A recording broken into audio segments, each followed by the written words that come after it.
여러분 안녕하십니까? 성경 보겠습니다. 사무엘상 17장입니다.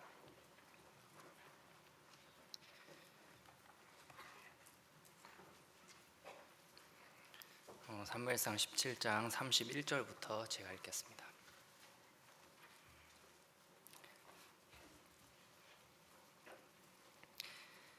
혹이 다윗의 한 말을 듣고 그것을 사울에게 고하였으므로 사울이 다윗을 부른지라. 다윗이 사울에게 고하되 그를 인하여 사람이 낙담하지 말 것이라. 주의 종이 가서 저 블레셋 사람과 싸우리이다. 사울이 다윗에게 이르되 내가 가서 저 블레셋 사람과 싸우기에는 능치 못하리니 너는 소년이요 그는 어려서부터 용사임이니라. 다윗이 사울에게 고하되 주의 종이 아비의 양을 지킬 때에 사자나 곰이 와서 양떼에서 새끼를 움키면 내가 따라가서 그것을 치고 그 입에서 새끼를 건져내었고 그것이 일어나 나를 해하고자 하면 내가 그 수염을 잡고 그것을 쳐 죽였었나이다. 주의 종이 사자와 곰도 쳤은즉 사시는 하나님의 군대를 모욕하니 할례 없는 블레셋 사람이리이까 그가 그 짐승의 하나와 같이 되리이다. 또 가로되 여호와께서 나를 사자의 발톱과 곰의 발톱에서 건져내셨은즉 나를 이 블레셋 사람의 손에서도 건져내시리이다.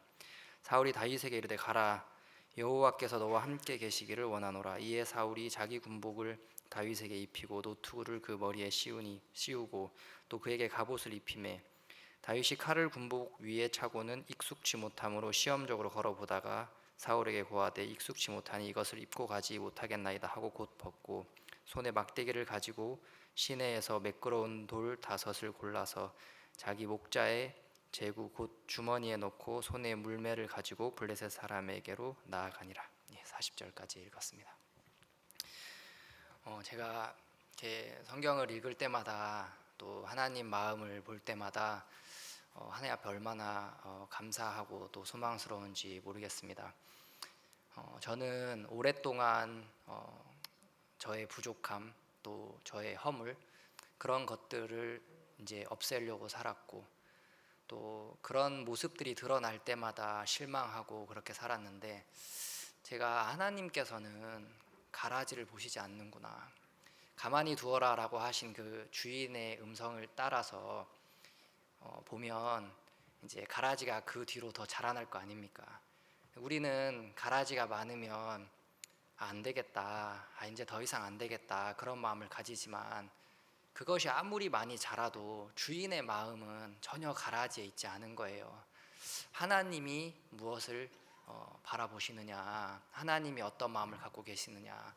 저는 교회를 통해서 또 목사님을 통해서 저를 향한 그 하나님의 마음을 이제 조금 엿볼 수 있었습니다.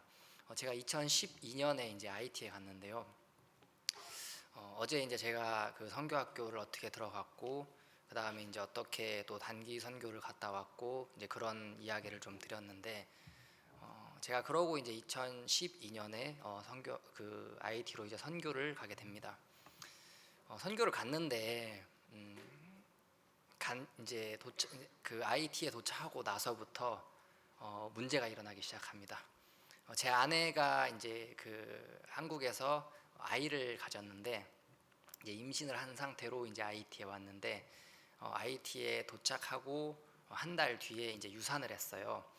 왜냐하면 그때 당시에는 이제 저희가 차도 없었고 이제 많이 걸어 다녀야 이제 하는 또 그런 시기였고 뭐 음식도 안 맞고 굉장히 덥고 이제 그런 나날들이 반복이 됐는데 주일 오전 이제 아침이었어요. 아침에 이제 예배를 준비한다고 그러는데 갑자기 이제 아내가 그 방에서 비명을 지르더라고요. 그래서 제가 이제 방에 들어가 보니까 바닥이 이제 피로 흥건한 거예요. 제가 너무 깜짝 놀랐습니다. 이제 제 아내가 이제 유산을 했는데 저희가 그때는 이제 IT에 도착한 지 뭐 한 달 남짓 돼서 뭐 병원이 어딘지도 모르고 현지 말도 못하고 그런 상황이어서 제가 더 당황을 했습니다. 아침에 이제 아내를 데리고 병원을 가는데 돈이 한 푼도 없었어요. 근데 이제 병원에서 의사가 검사를 하더니 이게 이제 그 유산을 하면 그 수술을 안 해도 되는 이제 유산이 있고 또 수술을 해야 되는 유산이 있는데 제 아내는 이제 수술을 해야 되는 이제 그런 유산을 했습니다.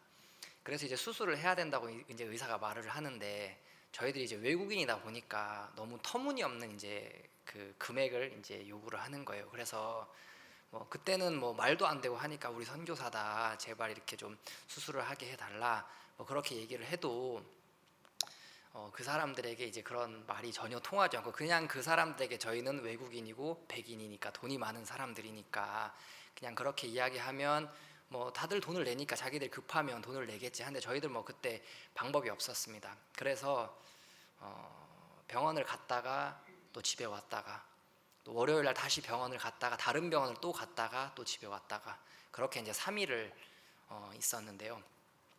4일째 되는 날 제 아내가 막 버럭 저한테 소리를 지르더라고요. 당신은 내가 병원에서 검사 받는 게 얼마나 힘든 줄 아냐. 저는 사실 이제 안에서 검사를 어떻게 하는지 모르니까 밖에서 기다리고 있으니까 내가 가서 얼마나 힘든 줄 아냐. 우리가 왜 이렇게 살아야 되냐 하면서 갑자기 막 이제 대성통곡을 하는 거예요. 이제 유산을 하고 4일 동안 이제 수술을 못 하니까 몸에서도 막 냄새가 나는 거예요. 제가 이제 그런 아내를 보는데 너무 마음이 어려운 겁니다. 도착한 지 한 달 됐는데 이제 이런 문제가 일어나니까 제가 보면은 이제 다른 분들은 이렇게 되게 잘 낳고 잘 사는 것 같은데 왜 나에게 이런 일이 일어나나. 그러면서 사단이 제 마음에 하나님이 너가 여기 있는 걸 기뻐하지 않아.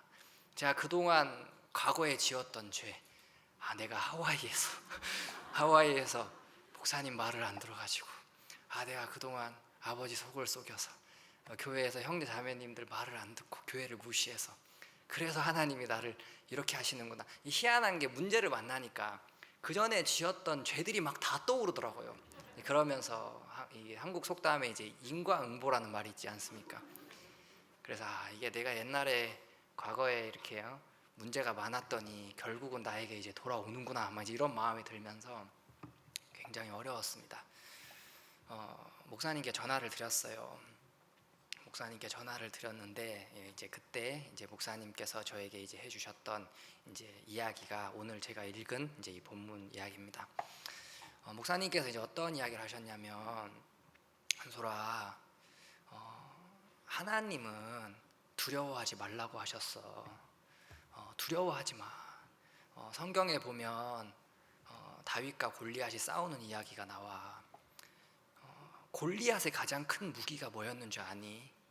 골리앗의 무기는 큰 키도 아니었고 큰 칼도 아니었고 갑옷도 아니었어. 골리앗이 아무리 힘이 세고 아무리 싸움을 잘해도 혼자서 어떻게 이스라엘 사람들을 다 이길 수 있겠냐.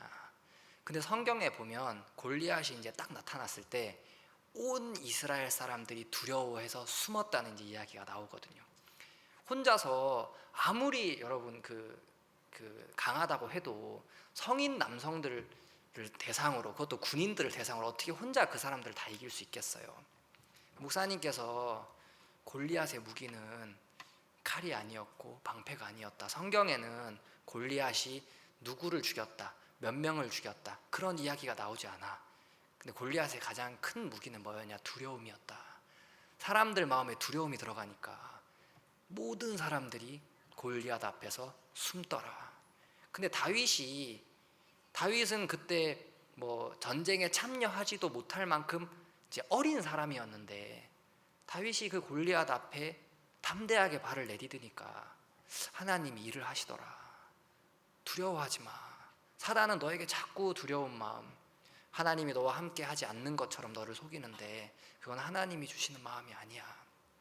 그렇게 이제 교제를 해주셨는데 제가 이제 그 이야기를 듣는데 제 마음에 힘이 나더라고요. 지금 이제 당장 뭐 길도 없고 뭐 그때 당시에 뭐 은행이 어디 있습니까? 이제 2012년에 이제 온 지 얼마 안 됐는데 뭐 저희가 뭐 가진 물질도 없고 돈을 받을 수 있는 길도 없고 뭐 그때 아무런 방법이 없는 상황이었는데 제 마음에 하나님이 우리가 두려워하는 걸 기뻐하지 않으시는구나. 내 마음에 막 두려운 마음, 내 아내 마음에 지금 막 두려운 마음이 드는데 하나님께서 우리를 도우시겠구나. 왜냐하면 이것은 하나님이 주시는 마음이 아니니까. 너무 신기한 게요, 되게 편안하더라고요. 목사님이랑 이야기를 하고 나니까. 근데 그 다음날 누군지는 모르겠는데 이제 교회 형제 한 명이 저희 IT 그 수도 시장님한테 전화를 했어요. 여기 이번에 파송 온 선교사님 사모님이 아이를 유산을 했습니다. 근데 이 시장님이요, 그 해에 이제 그 해가 아니라 그 지난해 이제 한국 월드 캠프에 참석을 하셔서 구원을 받으셨어요. 그래서 이제 이 시장님이 제 아내가 유산했다는 얘기를 들으시고 막 깜짝 놀라셔가지고 자기 차를 보내주셨어요. 굉장히 좋은 차인데 자기 차를 보내주시면서 본인이 굉장히 잘 아는 의사가 있는데 그분한테 가서 수술을 받아라. 그래서 이제 좋은 차로 병원을 갑니다. 시장님이 소개시켜준 병원이었는데 병원에 갔더니 간호사가 한 명도 없더라고요. 장비도 없고 뭐 간호사도 한 명도 없어요. 근데 뭐 저희는 그때 당시에 수술을 해준다는 사람도 없었는데 그래도 그분이 시장님이 실력이 있는 분이라고 하시고 또 제 마음에 이제 하나님이 도우신다는 마음이 드니까 되게 평안했습니다.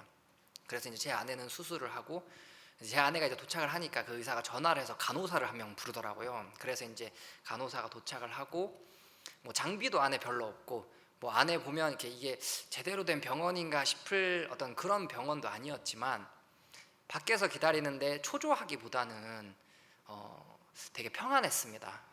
그날 이제 4일째 되는 날 제 아내가 이제 수술을 했고요. 퇴원을 했는데 너무 감사하게도 수술이 굉장히 잘 됐어요. IT에서 한 수술이었는데 그래서 지금은 이제 하나님이 저희들에게 3명의 이제 아이를 주셔가지고 이제 참 감사한데 제가 너무 신기한 게요. 2018년에 이제 IT의 대통령이 당선이 됐습니다. 그분이 대통령이 당선이 되시고 나셔서 총리를 한 명 세우셨어요. 근데 형제 자매들이 막 저한테 신문 보라고 이 총리가 누군지 보라고 막 저한테 그러는 거예요. 제가 뭐 총리를 알 일이 있습니까? 그래가지고 이제 총리를 봤는데 누군지 잘 모르겠어요. 낯이 있긴 있는데 누구지 어디서 뭐 이렇게 오며 가며 봤던 분인가 이제 그러고 있는데 왜 기억을 못하냐고. 2012년에 선교사님 사모님 수술해준 의사라고. 그 의사가 총리가 된 거예요. 2018년에. 제가 너무 신기한 거예요. 야, 하나님이 보상을 해주시는구나. 하나님이 당신의 자녀를 치유해 주셨다고 이분들에게 보상을 해 주시는구나. 제가 이제 굉장히 훗날 이제 그걸 알게 됐지만 제 마음에 이제 하나님이 다 계획을 하시고 이제 이끄시는 게 지나고 나니까 이제 보이더라고요. 그러고 2달 뒤에 제 아내가 이제 그 수술을 하고 2달 뒤에 제가 감옥에 들어가는 일이 이제 생깁니다. 교회 형제가 이제 뭐 여기 이제 들으신 분도 계시겠지만 이제 교회 형제 한 명이 아이패드를 훔쳐가지고 이제 일요일 예배를 참석을 해요. 그때는 2012년이니까 이제 아이패드가 굉장히 생소하던 이제 시기였습니다. 이 형제가 아이패드를 가지고 막 자랑을 하는 거예요. 그래서 일요일 예배 시간이었는데 자기 친구가 선물로 줬다면서 이제 그렇게 얘기를 하더라고요.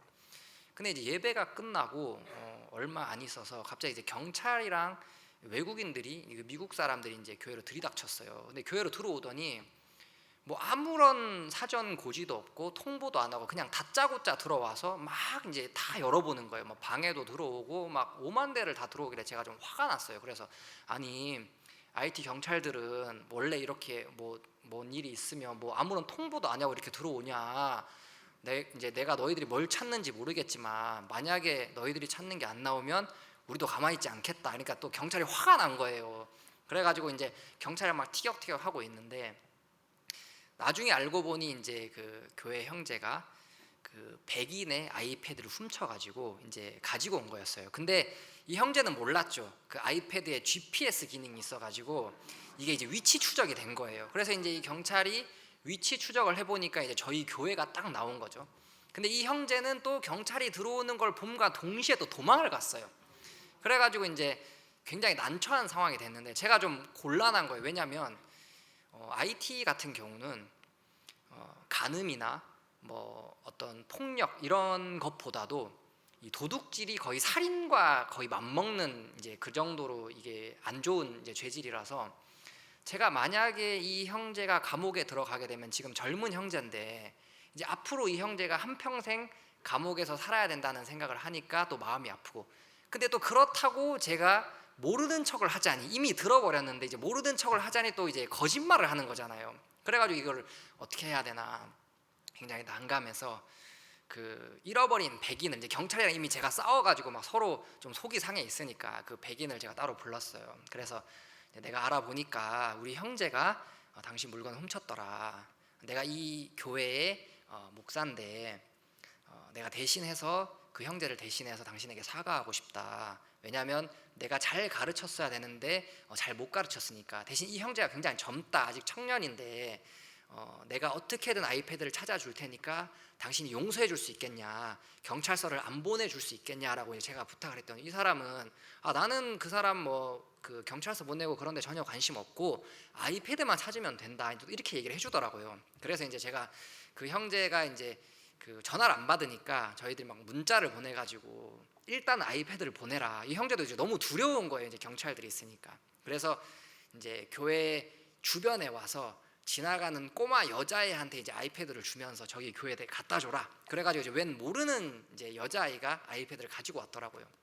그래서 이제 저희가 그거를 받고 이제 그분한테 보여주면서 이게 당신 거냐 그랬더니 자기 거라고 막 고맙다 그러길래 이제 저는 이제 다 해결이 됐구나, 이 사람도 찾았고 뭐 이제 서로 용서해 주기로 했으니까 다 이제 문제가 끝났구나라고 생각을 했는데, 이 경찰이 이제 이게 경찰에 접수가 됐기 때문에 경찰서로 가서 끝내야 된다고 하는 거예요. 그래서 저는 당연히 그래야 되는 줄 알고 이제 저희 현지 전도자랑 형제 한 명을 데리고 이제 경찰서를 같이 갔어요. 그래서 이제 앉아가지고 뭐 그때만 해도 온지 3개월밖에 안 됐으니까 이제 무슨 말인지도 잘 모르고 이제 가만히 앉아 있는데 경찰이 혼자 막 조서를 막 쓰더라고요. 이제 백인도 같이 앉아 있고 옆에. 근데 이제 좀 있으니까 이 백인들이 일어나서 이제 나가는 거예요. 그러길래 이제 저도 일어나서 다 끝났구나 싶어가지고 일어나는데 갑자기 이제 경찰들이 저를 체포를 하는 거예요. 그래서 제가 이제 왜 체포를 하냐 그랬더니 이 경찰이 그 쓴 조서를 보여주는데 저랑 싸웠던 이 경찰이 조서에다 뭐라고 썼냐면 이한솔 선교사가 아이패드를 훔쳤다, 이렇게 이제 조서를 쓴 거예요. 그래서 제가 당신들 같이 지금 우리 집에 오지 않았냐, 다 보지 않았냐, 저 백인들도 알고 있고 당신들도 알고 있지 않냐, 내가 훔치지 않았다는 걸. 근데 이 사람 뭐라냐면 그건 중요하지 않고 서류에 당신이 훔쳤다고 돼 있으면 당신이 훔친 거다, 이건 서류가 중요하다. 그래서 이제 제가 그 자리에서 뭐 핸드폰 뭐 이제 이런 거 다 뺏기고 바로 이제 감옥에 들어가게 됩니다. 제 인생 처음으로 이제 감옥에 들어간 경험이었습니다. 감옥에 들어갔는데 되게 마음이 어렵더라고요. 왜냐하면 그 이제 현지인들이 이제 외국인이 감옥에 딱 들어오니까 막 너무 신기해서 제가 들어오는데 막 되게 거칠게 막 안에 있는 사람들이 막 멱살 잡고 막 이렇게 하는 거예요. 그래가지고 이제 좀 두렵기도 하고 냄새도 너무 나고 또 얼마나 더운지 그 안이 지저분하고 덥고 막 한데, 제가 이제 우리 좌우 이제 같이 갔던 형제들, 이 형제들이 막 제 옆에서 막 한숨을 푹푹 쉬고 있는 거예요. 그래서 제가 왜 이렇게 한숨을 쉬어 그랬더니 IT는 이제 하루가 여기 이제 들어온 지 하루가 지나면 이름에 이제 그 기록이 된대요. 이 사람이 감옥에 있었다는 기록이. 자기들은 이제 결혼해서 아이들도 있는 사람들인데 이게 기록에 남으면 이제 공식적인 직장을 잡기가 어렵다. 그러면서 이제 막 한숨을 푹푹 쉬는 거예요. 저도 이제 마음이 너무 어렵고 또 사단이 제 마음에 하나님이 왜 너를 감옥에 보냈겠냐, 네가 여기 있는 걸 기뻐하지 않아. 제가 보니까 너무 합당한 거예요. 왜냐하면 제가 IT에 파송을 받기 전에 저보다 1년 먼저 나온 목사님이 한 분 계세요. 근데 그분은 아무런 문제 없이 이제 너무 잘 지내시는데 저는 아내 막 유산하고 막 감옥 가고 이제 들어온 지 얼마 안 됐는데 막 이제 문제가 일어나니까 왜 하나님이 너한테만 자꾸 이런 문제를 주시겠냐, 그것은 하나님이 네가 여기 있는 걸 기뻐하지 않아. 막 제 마음에 막 그런 마음이 들어서 이제 저도 셋이서 이제 같이 감옥에 앉아가지고 막 한숨을 푹푹 쉬고 있는데, 제가 그때 목사님이 하셨던, 제 아내가 유산할 때 하셨던 그 이야기가 이제 떠오르는 거예요. 꼭 온 이스라엘 백성들이 두려워서 숨어 있었던 것처럼 제가 그때 저희 3명의 모습이 다 꼭 그 두려워서 숨어 있는 사람처럼 다 한숨 쉬고 절망하고 막 이러고 있는데 제가 약간 정신이 번쩍 들더라고요. 이게 하나님 마음이 아니구나. 사단이 우리에게 자꾸 두려운 마음을 준다고 했는데 우리 셋이가 똑같이 그 두려움 앞에서 막 이제 서로 이제 어려워하고 있는 거죠. 근데 제 마음에 그날 이제 목사님이 해주신 이제 이야기가 떠오르면서, 야, 목사님 두려워하지 말라고 하셨는데 그러면 하나님이 나를 여기에 보내신 뜻이 있겠다. 내가 감옥에서 뭘 할 수 있을까? 왜 하나님이 나를 이곳에 보내셨을까?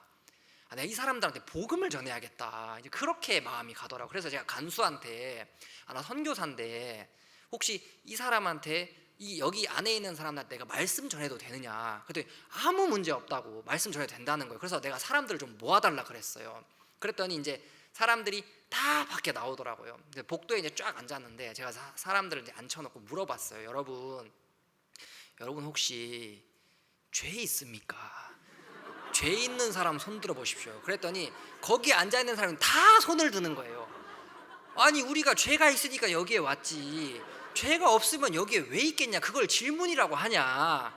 이제 사람들이 그러는 거예요. 제가, 여러분, 저는 여러분들처럼 감옥에 와 있지만 저는 죄가 없습니다.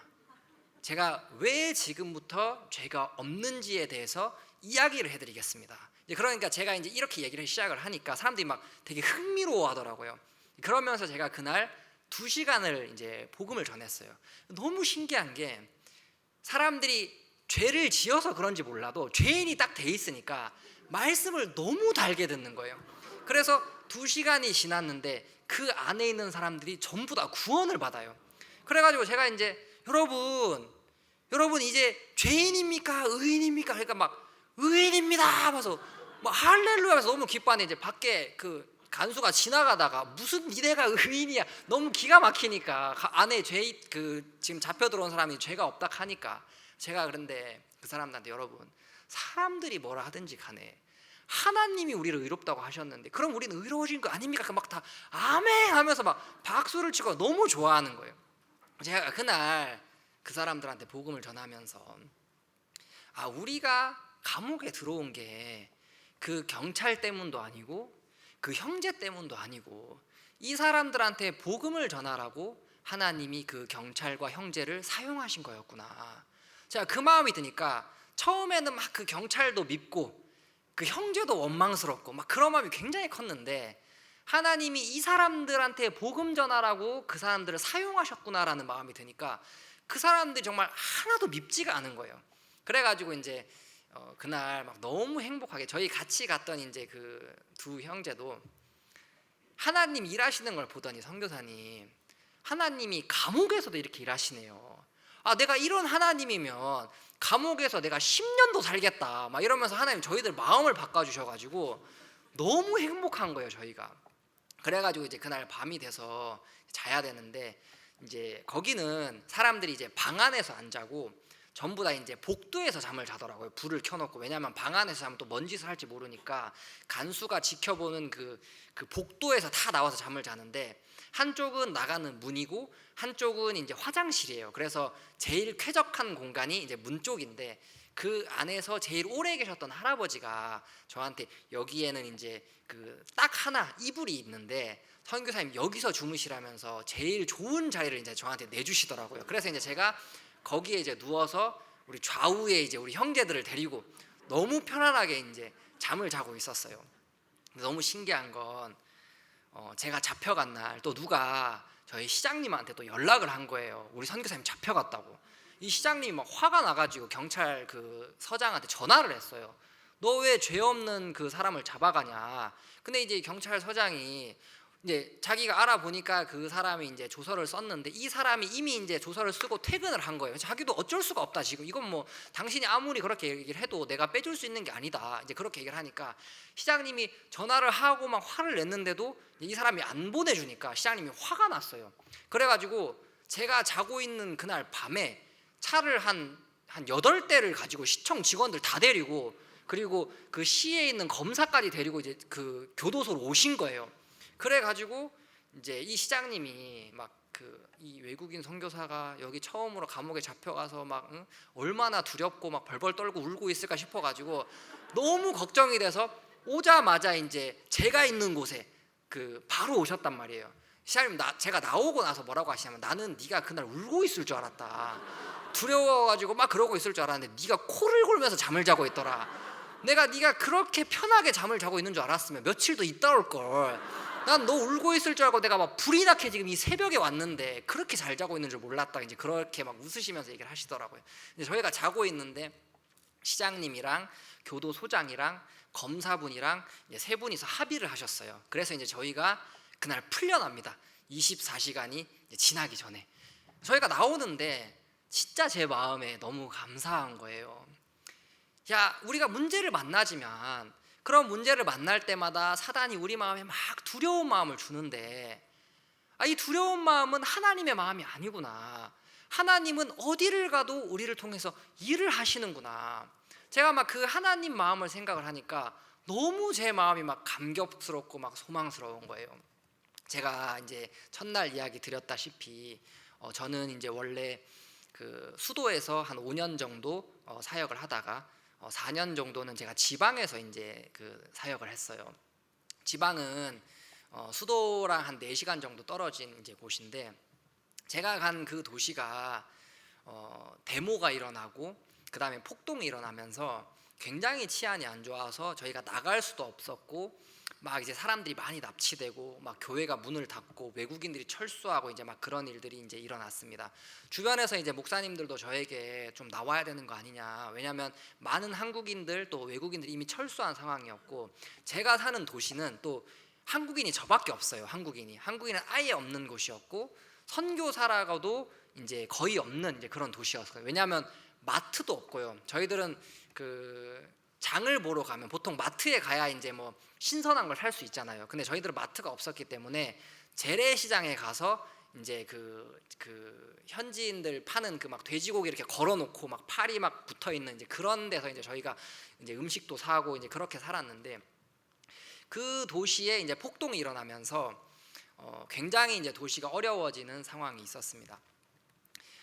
제가 이제 상황을 보니까 많이 어렵기도 하고 위험한 좀 그런 상황이 계속 지속됐습니다. 그러다가 이제 어느 날 저희 교회 학생 한 명이 이제 청년이 그 밖에 나갔다가 이제 오토바이 타고 돌아오는 길에 바로 교회 코앞에서 총에 맞았어요. 강도를 만나서 이제 총에 맞아서 피를 흘리면서 이제 집에 들어왔는데 제 아내가 또 그날 너무 깜짝 놀라서 피를 막 완전 한 바가지를 이제 흘리면서 오니까 너무 깜짝 놀래가지고 이제 저희가 목사님께 전화를 드렸습니다. 현재 치안이 좋지 않고 또 이 형제가 총에 맞아서 지금 막 피를 흘리고 막 피를 보니까 또 이게 또 그냥 이제 사람이 아픈 거랑 피를 막 한 바가지 흘리면서 아픈 걸 또 보니까 또 막 두근두근 하잖아요, 마음이. 목사님께 전화를 드렸는데 목사님께서 굉장히 상세하게 물어보시더라고요. 지금 IT 상황이 어떠냐, 또 뭐 먹을 건 있냐, 뭐 치안은 어떠냐, 뭐 정부는 어떠냐 이렇게 상세하게 물어보시더니 목사님께서 한솔아, 우리가 어렵고 힘들지만 기도하면서 견뎌보자. 너희들 행복해. 하나님이 너희들 행복하게 하실 거야. 행복하게 있어라고 하시는데 제가 이제 그날 목사님의 그 이야기를 들으면서 이제 어떤 마음이 드냐면 하나님이 우리를 견디게 하시겠구나. 사실은 그때는 이제 제가 사는 도시가 너무 치안이 안 좋아서 목사님들이 수도로라도 나와야 되지 않겠냐. 치안이 좋으니까 일단은 수도로 나와야 되지 않겠냐라고 이제 하셔서 저도 막 마음에서 지금 나가야 되나 말아야 되냐 이제 막 그런 상황이었는데 또 그런 상황에서 형제가 총까지 맞아가지고 굉장히 이제 저희들 마음에 왜냐하면 교회 바로 앞에서 이제 총을 맞았으니까 교회도 치안이 좋지 않다는 거잖아요. 그렇게 좀 어려운 상황이었는데 목사님이 해주신 그 이야기가 하나님이 어렵지만 견디게 하시겠구나. 이걸 이겨내게 하시겠다. 그리고 우리를 행복하게 하시겠다. 이제 그런 마음이 들더라고요. 너무 신기한 건 한 6개월 정도 전기가 아예 안 들어왔거든요. 제가 사는 그 도시에.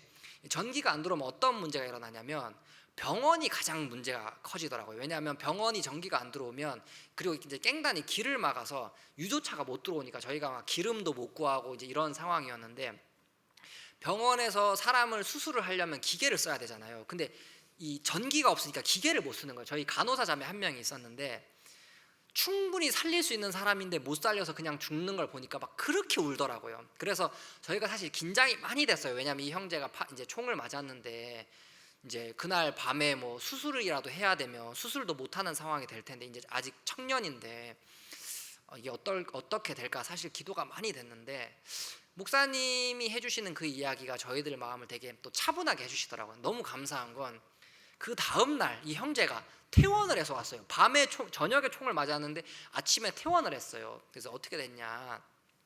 그날 이제 엑스레이를 찍었는데 이 총알이 이제 팔을 뚫고 갔는데 뼈도 안 건드리고 신경도 안 건드리고 딱 살만 딱 절묘하게 살만 또 뚫고 나간 거예요.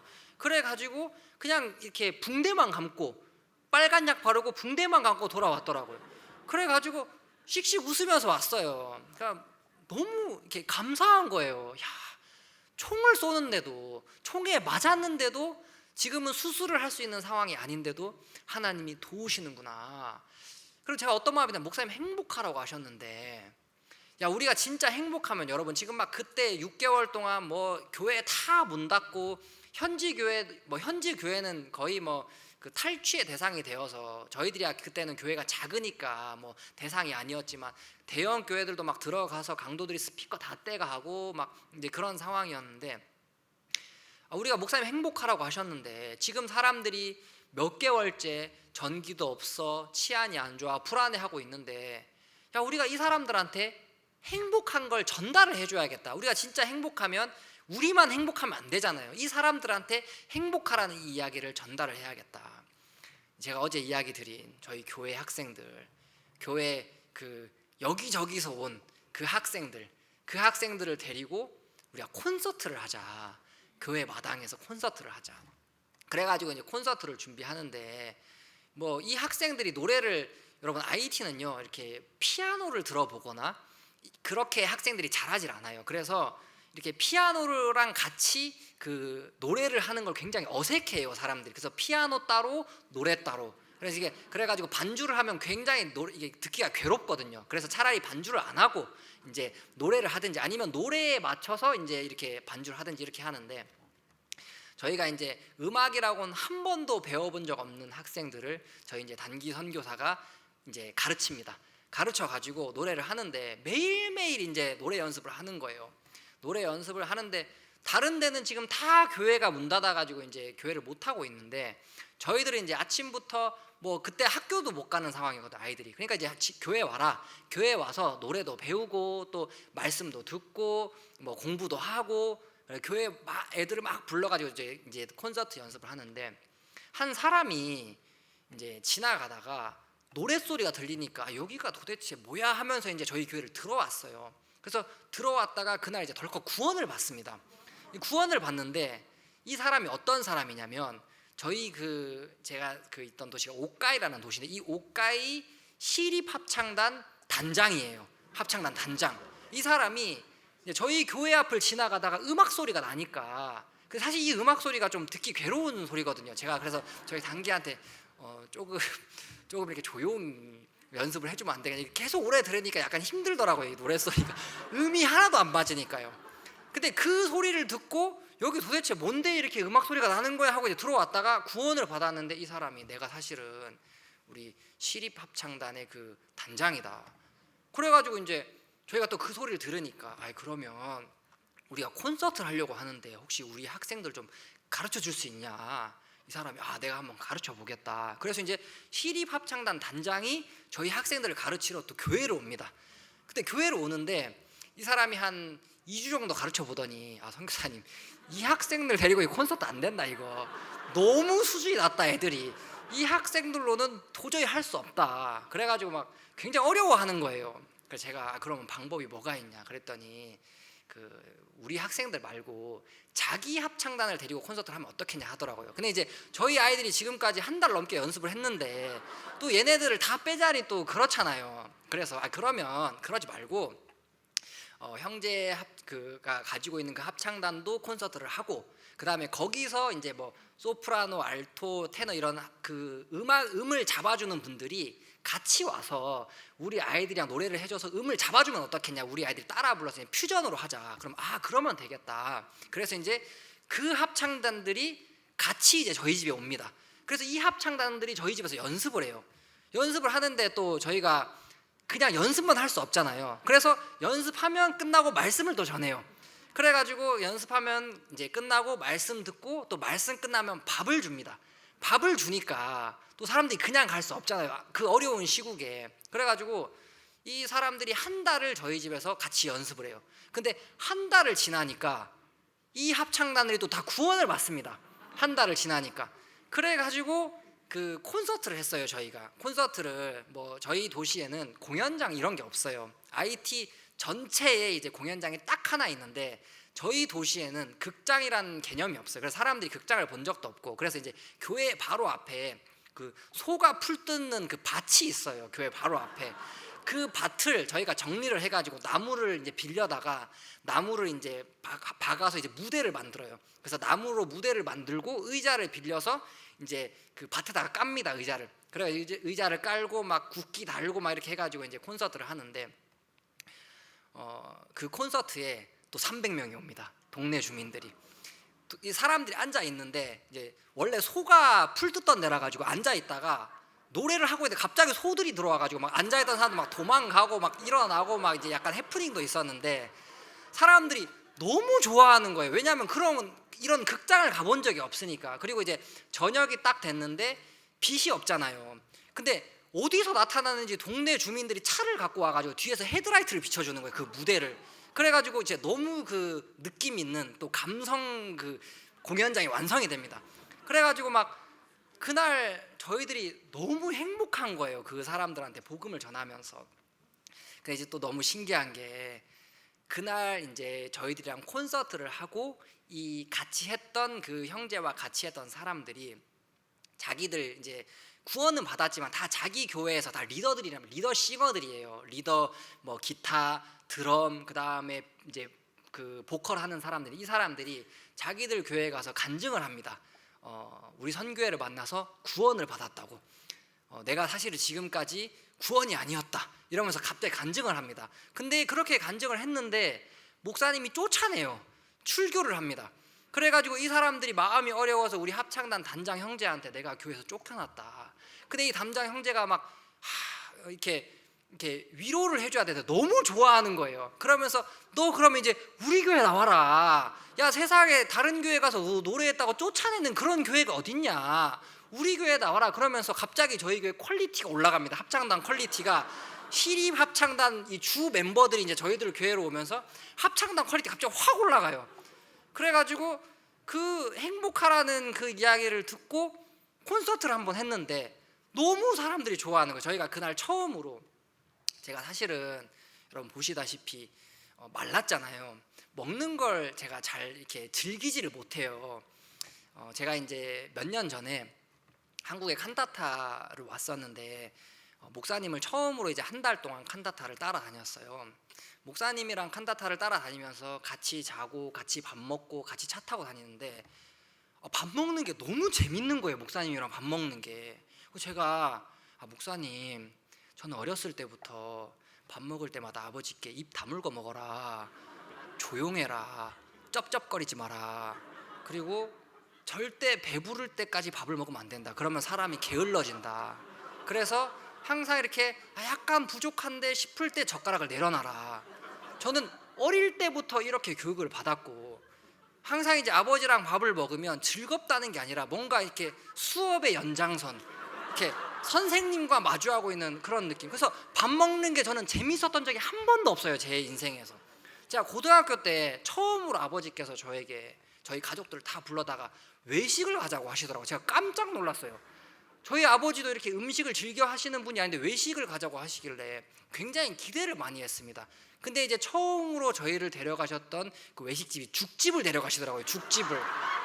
너무 실망스러운 거예요. 이제 아버지는 또 제가 아버지 닮아서 이제 막 잘 체하고 막 이제 이러니까 저를 위하신다고 부드러운 이제 음식을 주신 건데, 저는 이제 그 첫 외식이 사실은 굉장히 좋지 않았거든요.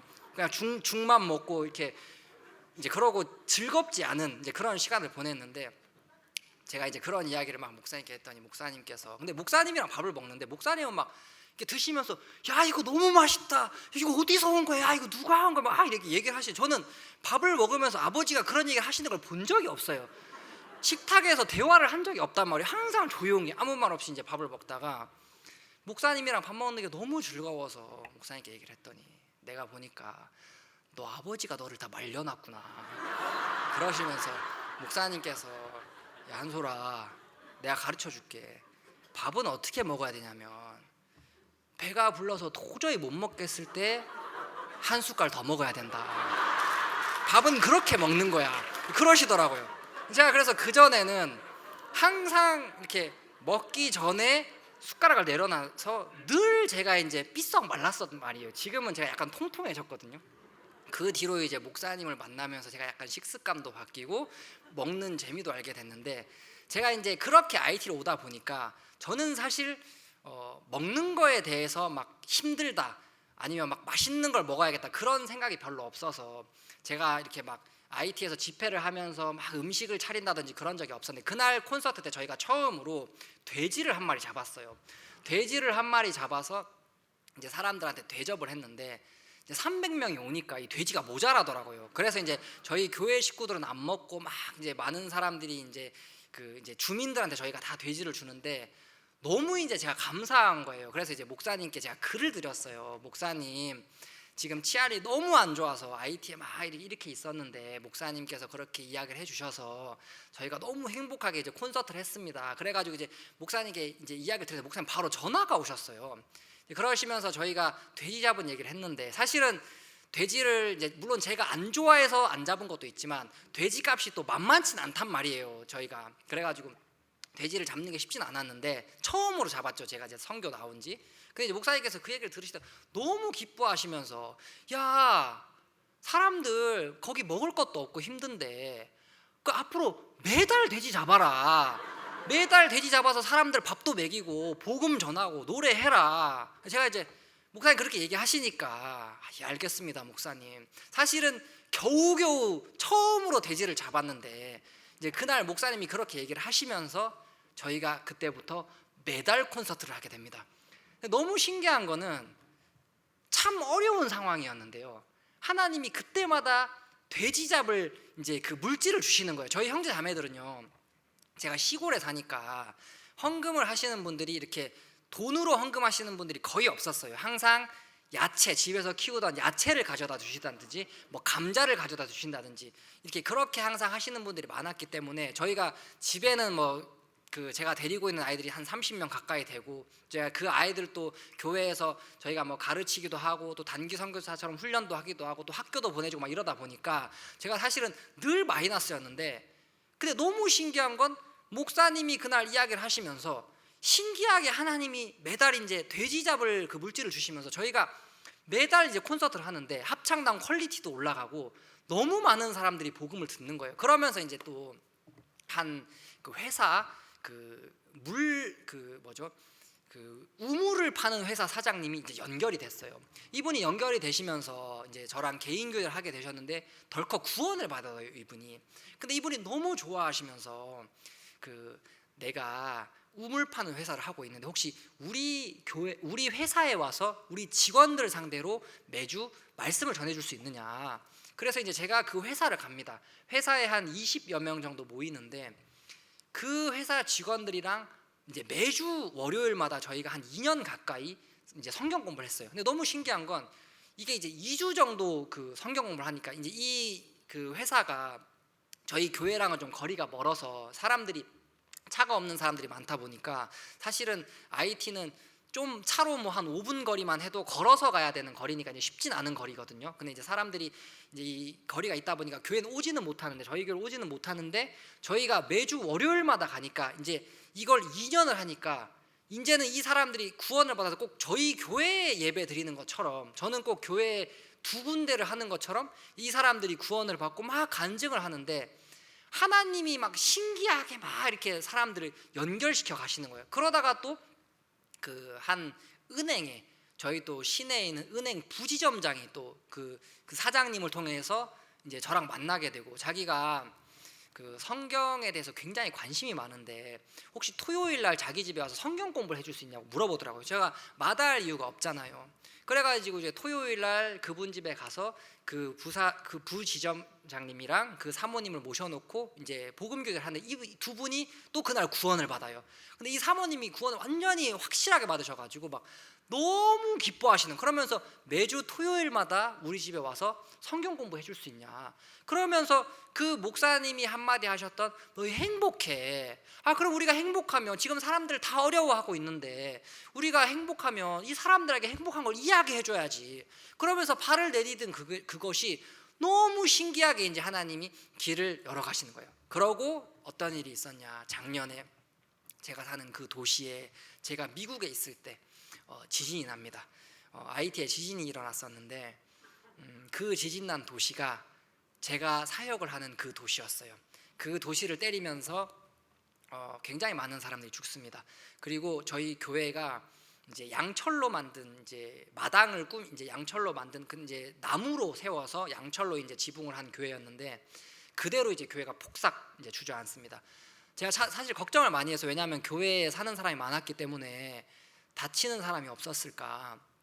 너무 감사하게도 그날 이제 하나님께서 그날 아침에 그 저희 형제 한 명이 결혼식이 있었어요. 그래가지고 이제 저녁 점심 때 결혼을 하는데 저희 형제 자매들 전부 다 이른 아침에 그 꾸미고 있는다고, 아침부터 막 이렇게 꾸민다고 아무도 자는 사람이 없어졌어요. 이게 아침에 때렸는데 다 하나같이 뭐라고 하냐면, 내가 원래 이 시간에 자는 시간인데 다 일어나 있었던 거예요. 그래서 자다가 죽은 사람들이 참 많았거든요. 근데 다 깨가지고 그 결혼식 간다고 이제 준비하다가 지진이 나면서 저희 성도들이 100여 명 정도 되는데 한 명도 죽은 사람이 없었거든요. 그래가지고 제가 너무 신기한 거예요. 그래가 제가 이제 그 지진이 나고 바로 이제 IT를 들어옵니다. IT를 들어와서 이제 저희 그 도시로 왔는데, 저희 형제 자매들은 그때는 제가 이제 총격전을 겪고 미국을 갔다가 저희 형제들 다 알고 있었거든요. 제가 총격전 만나서 이제 어떤 일이 있었는지 알고 있었는데, 제가 그 집으로 딱 돌아갔는데 그 도시로, 그래서 이제 지진 난 우리 형제 자매들 집을 하나하나 다 찾아다니는데 저를 보는데 무슨 귀신 본 것처럼 너무 깜짝 놀라는 거예요. 여기 왜 왔냐고, 이렇게 어려운 일을 만났는데 좀 더 쉬지 왜 또 왔냐고, 지진 나서 어려운데 막 울면서 왜 왔냐고 하면서 그 반가워하고 고마워하는 거 있잖아요. 제가 너무 감사한 건 지진이 나서 형제 자매들 집이 무너지고요, 밖에서 텐트에서 사는 사람들이 참 많았거든요. 왜냐하면 이게 여진이 계속 되더라고요. 저도 2달 정도 거기 같이 있었는데 밤마다 여진이 와요. 여진이 계속 오니까 몸도 이제 긴장이 계속 되고, 몸도 계속 긴장이 되고, 뭐 이제 사람들이 한 번 그걸 겪고 나니까 조금만 여진이 와도 다 새벽에 막 화들짝 놀라서 막 밖으로 나오고 막 마당으로 나오고 그런 상황이었는데, 너무 신기한 거는 그런 상황이 오니까요, 구원받은 사람들이 다른 거예요. 다른 사람들은 다 불안해서 하는데 저희 형제 자매들이 뭐라고 하냐면, 선교사님, 난 2010년 때도 지진을 겪었고 지금 이번에도 지진을 겪었습니다. 근데 내가 그때랑 지금이랑 다른 게 지진이 나는데 내 마음에 두렵지가 않았어요. 왜냐하면 나는 구원을 받았으니까.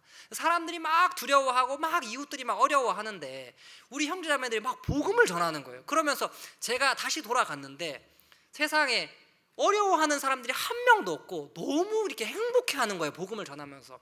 이게 문제를 딱 만나니까 이 복음이 딱 빛을 발하더라고요. 제가 너무 감사했어요. 저희 교회가 딱 무너졌는데 하나님이 신기하게 도우시는 걸 봤습니다. 대부분의 이제 건물들이 금이 가고, 그래서 저희가 이제 당장 예배 드릴 곳도 없어서 임시로 이제 저희들이 그 임시 대피소에서 제가 한 2달 정도 지내면서 임시 대피소에서 예배를 지내고 이제 예배를 드리고 했는데, 하나님이 너무 감사하게도 저희 교회 굉장히 가까운 곳에 저희 원래 있던 마당의 한 2배 정도 되는 마당이 있는 교회를 굉장히 싼 가격에 하나님 얻게 하셨어요. 그 이번 지진 때 이 건물은 금이 하나도 안 갔더라고요. 근데 이제 그 집의 문제가 뭐였냐면, 마당 정중앙에 코코넛 나무가 이제 크게 있었어요. 근데 IT 사람들은 뭐가 있냐면, 그런 집의 마당에 있는 나무들을 굉장히 신성시하게 여겨요. 그래서 이 나무가 자기를 지켜준다고 이제 생각을 하는데, 제가 이게 예배당 그 마당 한가운데 떡하니 있으니까 예배당을 해야 되는데, 그래서 집주인한테 혹시 이거 잘라도 되냐 그랬더니 절대 안 된다고, 이거는 우리를 지켜주는 거다. 그래서 뭐 어쩌겠습니까, 그런 공간이 없으니까, 그만한 곳이 없으니까 그러면 이제 가운데 기둥으로 하고 그냥 예배당을 해야겠다 하고 이제 저희가 계약을 했어요. 너무 신기한 건, 계약을 하고 집주인이랑 이제 그 다음 날 그 집을 갔는데 간밤에 도둑이 들었어요. 거기에 도둑이 들었는데 이 도둑이 코코넛 나무를 자른 거예요. 가운데 있는 그 아무것도 가져갈 것도 없는데 이 나무를 잘랐어요. 코코넛. 그 주인이 자기는 지금까지 집에 한 번도 도둑이 든 적이 없대요. 근데 이게 코코넛 나무가 뚝 누워 있는 거예요. 이게 그래가지고 저한테 혹시 당신이 그랬냐 그러더라고요. 간밤에 너가 들어와서 그랬는데, 제가 내가 이걸 왜 그러냐, 자기가 이게 한 번도 이런 적이 없는데 하나님이 당신이 여기 교회하는 걸 기뻐하는 것 같다, 마음껏 써라. 제가 너무 신기한 거예요, 하나님이 도우시는 게. 그리고 이제 지진이 나면 참 어려운 게 뭐냐면 물이 굉장히 어렵거든요, 물이. 근데 저희가 우물 파는 회사 사장님이 구원을 받았잖아요. 이분이 이제 지진이 나니까 이제 물을 가지고 사람들한테 이제 식수를 막 이제 날라주는데 최우선적으로 저희 교회를 물을 갖다 주는 거예요. 사람들이 다 물이 없어가지고 씻지도 못하고 그러고 있는데 항상 저희들 물 떨어지기 전에 물차가 와가지고 물을 공급을 해주니까 저희가 제일 물이 필요한 시기인데 물이 있으니까 이게, 야, 하나님이 마치 꼭 지진이 일어날 걸 아시고 이분을 구원하신 것처럼 너무 신기한 거예요. 그리고 이제 또 하나 어려웠던 건, 은행이 이게 이제 지진이 나고 하니까 사람들이 이제 은행에 돈 찾으러 몰리는데 IT 은행이 그때 이제 제한을 걸었어요. 그래서 1인당 한 사람당 한 20만 원 정도밖에 못 찾도록 제한을 걸었어요. 그러니까 지진이 나고 나니까 사람들이 수리도 해야 되고 돈을 막 찾아야 되잖아요. 그런데 이 사람들이 은행에 몰리니까 은행 업무를 보려면 하루 종일 이제 은행에서 기다려서 20만 원을 찾아야 되는 거예요. 근데 그거 가지고는 택도 없잖아요. 근데 이 부지점장님이 구원을 딱 받아 놓으니까 저한테 기다릴 필요 없다, 바로 그냥 제가 딱 도착하면 직원이 내려와요. 그래가지고 바로 저는 사장실로 올라가요. 그 지점장실로. 그래가지고 지점장실에 들어가면 남들은 20만 원 찾는데 이 부지점장이 얼만큼 필요하냐, 당신이 원하는 만큼 다 찾을 수 있게 해주겠다. 그래서 저는 제일 필요한 구호물자에 필요한 이제 그 돈 찾는 문제, 그 다음에 가장 필요했던 물, 이 두 가지를 마치 하나님이 지진이 일어날 걸 아셨던 것처럼, 그래서 그 사람들을 준비해 두셨던 것처럼 이제 너무 신기하게 이제 도우시는 거예요. 제가 그래서 2달을 거기 있으면서, 야, 이렇게 내가 행복할 수 있나. 사실은 몸이 되게 안 좋았어요. 계속 여진이 나니까 이게 몸이, 저도 계속 충격을 받더라고요. 막 잠도 못 자고 밥도 이제 잘 제대로 못 먹고 막 이제 몸이 계속 충격을 받는데 마음이 너무 행복한 거예요. 계속 복음 전하고 하나님이 이렇게 준비하신 걸 보니까, 야, 내가 이렇게 행복했던 적이 있나 싶을 정도로 너무 감사하고, 제가 이제 오늘 사무엘상 17장을 읽었잖아요. 이제 첫날 이제 첫날부터 제가 지금 3일째 이야기를 하고 있는데, 너무 신기한 거는 목사님이 이제 이번 주일날 이야기하셨던 그 엘리야 이야기처럼 그 마음에 하나님의 마음이 담겨 있더라고요. 하나님이 우리를 도우시는데 사단은 어떤 일을 하냐면 자꾸 우리 마음을, 문제를 바라보도록 하고 우리 모습을 바라보도록 해서 자꾸 실망하도록 만드는 거예요. 근데 주인은요, 가만히 냅둬, 괜찮아, 아무 문제 아니야, 너에게 씨가 있잖아, 너에게 복음이 있잖아, 너에게 이 말씀이 있잖아, 그거 아무 문제 아니야. 하나님은 우리 마음을 말씀편으로 인도해주고 싶은데 사단이 자꾸 우리 마음을 가라지를 바라보게 하고 우리 모습을 바라보게 하면서 엘리야처럼 하나님 분명히 도우셨는데 실망하게 만드는 거예요. 근데 여기 다윗은 골리앗 앞에서 너무 담대한 겁니다. 골리앗을 만났는데 모든 사람들이 두려워하면서 숨었는데 다윗은 담대하게 간증을 하는 거예요. 여기 이제 34절에 보면, 다윗이 사울에게 고하되 주의 종이 아비의 양을 지킬 때 사자나 곰이 와서 양떼에서 새끼를 움키면 내가 따라가서 그것을 치고 그 입에서 새끼를 건져내었고 그것이 일어나 나를 해하고자 하면 내가 그 수염을 잡고 그것을 쳐 죽였었나이다. 주의 종이 사자와 곰도 쳤은즉 사시는 하나님의 군대를 모욕한 이 할례 없는 블레셋 사람이리까 그가 그 짐승의 하나와 같이 되리이다. 저는 이것을 보면서 참 감사했던 것이 있습니다. 다윗이 골리앗 앞에 굉장히 담대했잖아요. 다윗이 언제 믿음을 배웠나? 다윗이 믿음을 배운 건 전쟁터에서 배운 것도 아니고 어떤 훈련을 통해서 배운 게 아니라 양떼를 지키면서 배웠더라고요. 내가 아비의 양떼를 지킬 때, 여러분 형들은 다 전쟁하러 가고 그때 당시에 양떼는 누가 봅니까? 제일 막둥이 너가 양떼 봐라. 거기서 이제 자기도 전쟁에 참여하고 싶을 텐데 왜 나만 맨날 이거 지키고 있어야 돼? 왜 나만 양 보고 있어야 돼? 나도 함께 하고 싶어. 그럴 법도 한데 다윗은 그 양떼를 지키면서 거기서 믿음을 배우는 거예요. 제가 다윗의 그 마음을 보니까, 여러분 지키고 있는데 생각을 해보세요. 사자나 곰이 와요. 그러면 우리가 어떻게 하겠습니까? 이제 만약에 사자나 곰이 앞에 오면 우리가 소리를 치겠죠. 뭐 이렇게 못 오게 하려고 소리를 친다든지 뭐 돌을 던지다든지 막 어떤 행동을 취할 거 아니에요. 근데 사자가 물어가는 거예요. 곰이 물어가는 거예요. 그러면 일반적으로 곰이 물어가면 쟤는 안 되겠다. 저거는 늦었어. 죽었을 거야. 우리가 일반적으로 그렇게 생각을 할 수 있잖아요. 왜냐하면 이제 물기 전이야. 막 돌 던지고 막 이것저것 해보다가 이건 안 되겠어.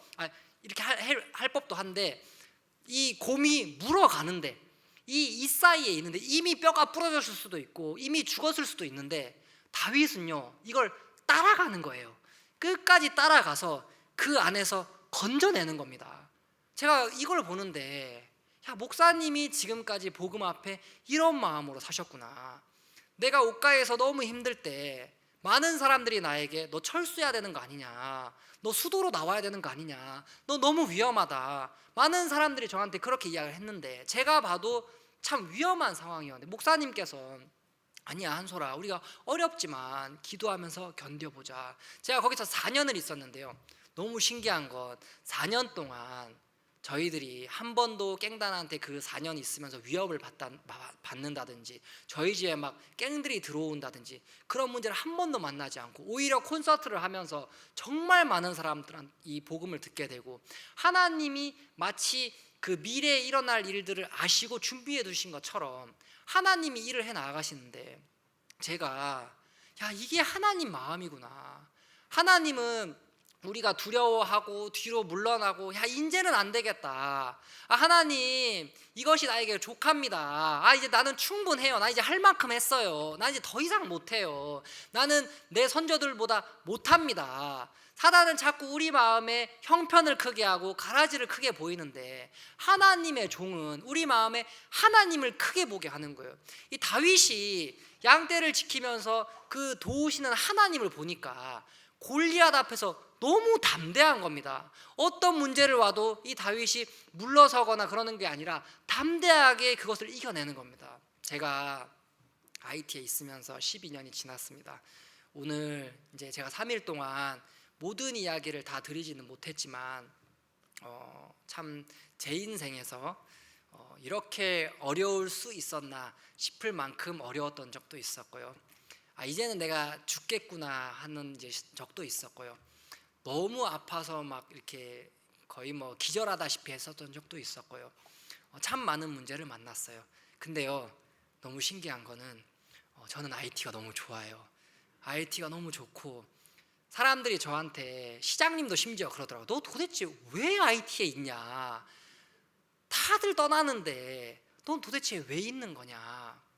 저도 잘 모르겠어요. 근데 한 가지 분명한 건 하나님이 IT를 사랑하시고 목사님이 IT를 사랑하시고 또 교회가 IT를 사랑하시고 저 같은 사람을 통해서도 하나님이 IT에 일을 하시고, 제가 어려웠던 것들이 저희들 마음에 크고 문제가 저희들 마음에 큰 게 아니라 하나님이 너무 크니까요, 또 IT에 가고 싶고 떠나고 싶지 않고 또 거기서 복음을 전하고 싶고, 하나님이 저희들 마음을 그렇게 이끌어 가시는데 정말 너무너무 행복하고, 제가 그전에는 아버지랑도 참 갈등이 많았고 교회 형제 자매님들을 제 적군으로 제가 생각을 했었거든요.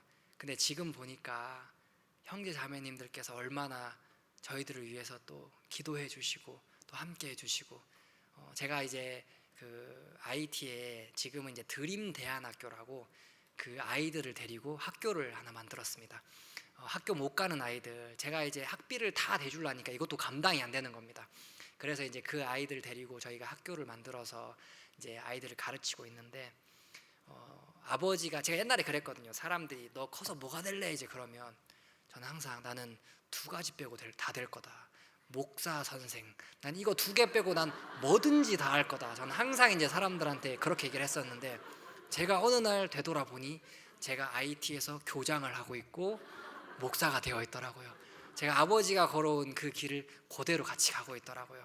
지금은 이렇게 함께 복음 전하러 가는 그 길이 얼마나 행복하고 감사한지 모르겠습니다. 그래서 이번 3일 동안 또 여러분들 앞에서 또 이렇게 간증할 수 있게 해주신 하나님께 참 감사드리고, 정말 IT를 위해서 또 기도해 주신 많은 형제 자매님들께 정말 감사하다는 말씀 드리고 싶고, 정말 이렇게 종종 생각나시면 또 IT 그리고 전 세계에 계신 선교사님들을 위해서 기도해 주시면 감사하겠습니다. 제가 기도하고 마치겠습니다.